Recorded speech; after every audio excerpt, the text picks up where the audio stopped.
doing right now is not going to attract that type of person. So if you want to really attract that type of person, you need to change right now. You need to make that commitment. You need to follow through. You need to stop these excuses, stop the bullshit, basically. And, you know, let's level the fuck up. And I keep it real. There's a lot of people that just can't handle the realness. I'm like, well, if you can't handle the heat, get out of the kitchen. And that's why we're in the kitchen, because this is when it gets hot. You know, we're coming in hot. But, you know, that's where diamonds are made. That's where strength is made, is through pressure, heat. So if you can't handle it, you ain't ready. You ain't ready. Hey, that's why your song is "Are You Ready?" Because you know what? To me, a lot of people aren't ready. And if you're not ready, then it's okay to not be ready. Then get yourself ready. But don't make a commitment to somebody, say something, and then not be about it. Like, if you're going to make a commitment, follow the fuck through. But you know me, a lot of people like to waste people's motherfucking time in this business. Like, but time is money, and I get time for that. Exactly, and it's like, and it's, to me, it's to the point of like the respect value that people have lost in this society, where it's like they don't care like about your, like, the sacrifice that you're making to give your time. Because I'm the same way. I'm like, you know what, like, money is great. We all like to make money. But my time is more important than money, because the time that I'm wasting with you, I'm taking away from myself or from someone that actually needs my help. Absolutely. Who's actually going to appreciate. That's ready. That's ready. You know, so I get it 100%. So like for you, like, you know, as I said, like going back to my question of like, how did you like in those situations, I said, when you were in relationships, how did you balance that? Because obviously, you know, like I know many women in the fitness industry who've had that problem where, you know, they've had these insecure men in those situations who are jealous because, you know, they can't lift more, or they don't feel like a man because, you know, this person's more athletic. Like, did you ever, like, how did you navigate through those waters? Well, number one, this is who I was when they met me. So they had to accept that. And number two, if they didn't like it, I said, there's a door. And if they didn't want to walk out, I walked out. It's not complicated. You know, if you can't accept something, then don't. But don't drag something on that shouldn't be dragged. No, you know? and honestly, I'm so happy to finally hear a woman point blank just say that. Because so many have their reasons and their excuses and their, you know, their justifications. It's excuses. That's all it is. Yeah, of why. So, and that to me, it shows a testament of where your mindset is at, and I love it. So, like for you, obviously, you know, you've ventured on this new journey, this beautiful new journey in an old stomping ground that I used to be a part of, the WWE. How did this opportunity for you to join the Hurt Business and WWE come about? Well, a lot of people ask me that, so this will be my first time publicly answering that question.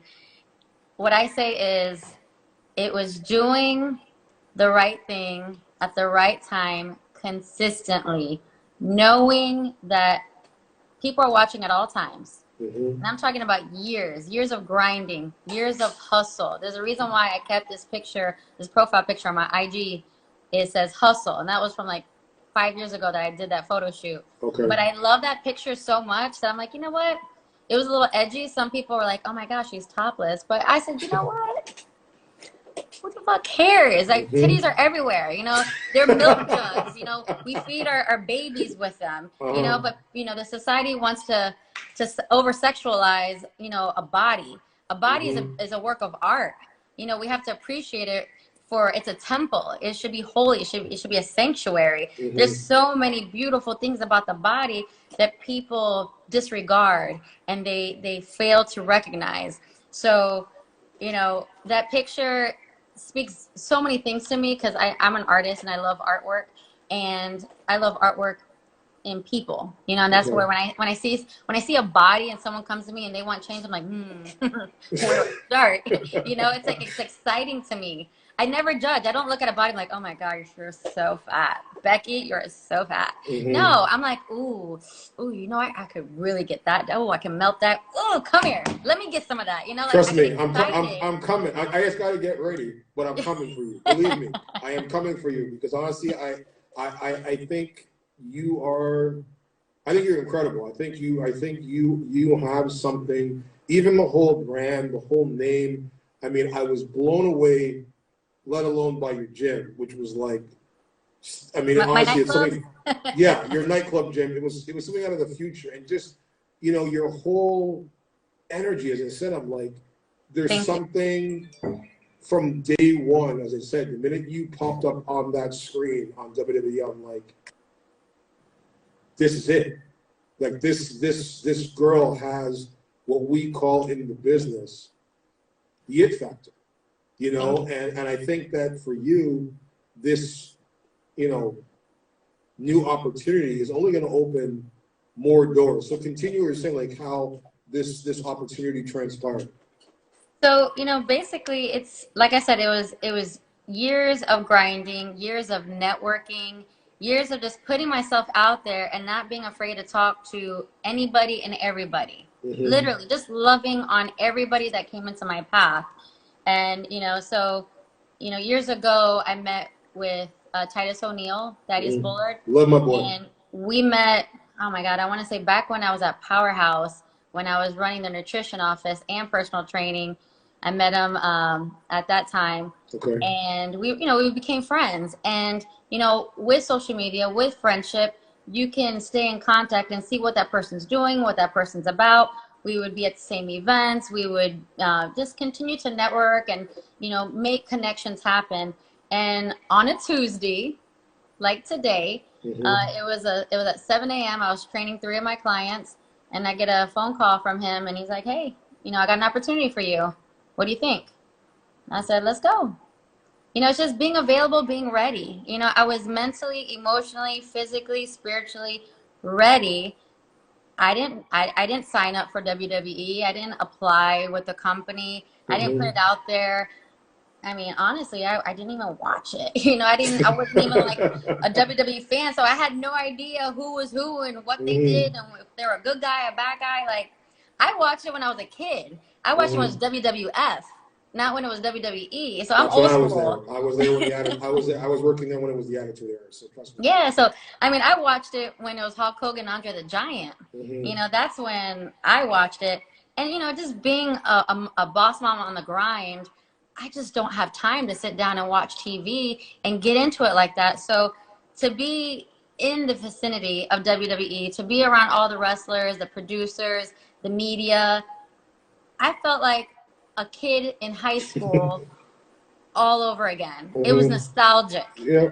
I felt this is where I belong. This is all the years of preparation.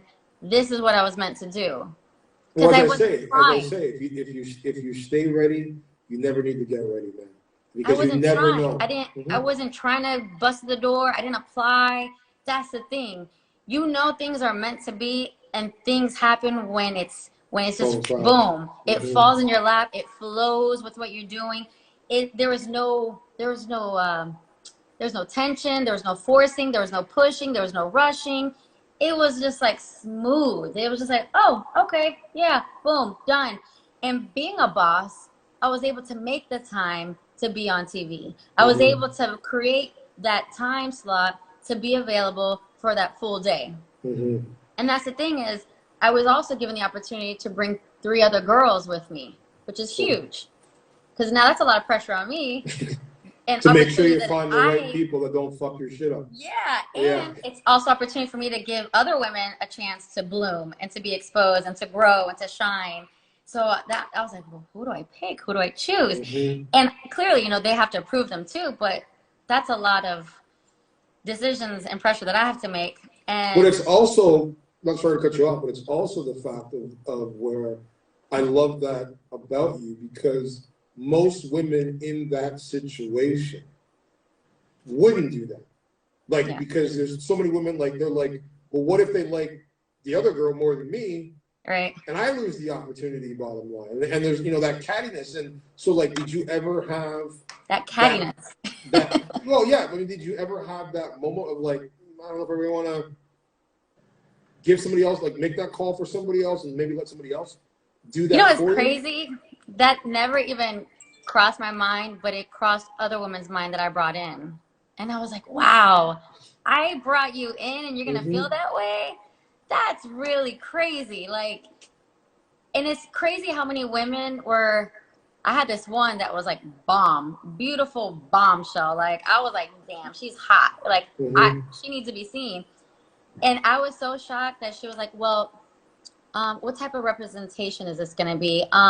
She was asking me all these questions. I'm like, do you understand what kind of opportunity this is? Like, do you really know?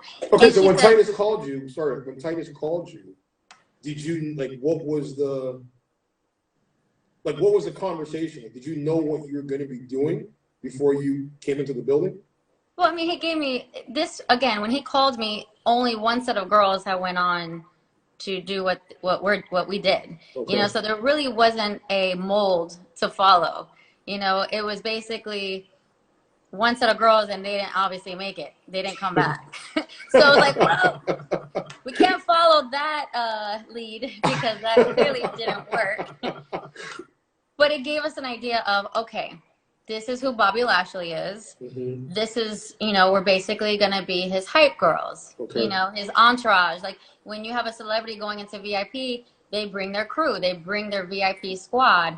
And, you know, that's what I loved about what they were trying to portray, is that they weren't trying to bring some hoochies in. They were trying to bring professional boss women who would represent Bobby Lashley professionally, because that's who he is. He's a professional boss. He's a champion, and he only hangs with that caliber of a crowd. So they're very selective on who they wanted to bring in and what type of representation that was, so that it didn't look ratchet or, you know, raunchy, or it didn't look like the whole train back in the day. Yeah, the whole train, right. It was clearly trying to say that was in the 80s. Let's keep it there. You know, we're going for a PG focus here. This is we want Nickelodeon and Disney to be okay with what we're showing on TV. So it was a sexy classy. You know, you can be classy and sexy without having to show everything. Of course. And that's where, you know, it's that thin line. You know, you can't. Gotta just balance it out. So, like, when you first came there, and because I mean, I remember my first day when I worked there, and the nerves, because it's like, you know, you watch this thing your whole life, and you step in, and I remember, like, my first day was WrestleMania, so it was like,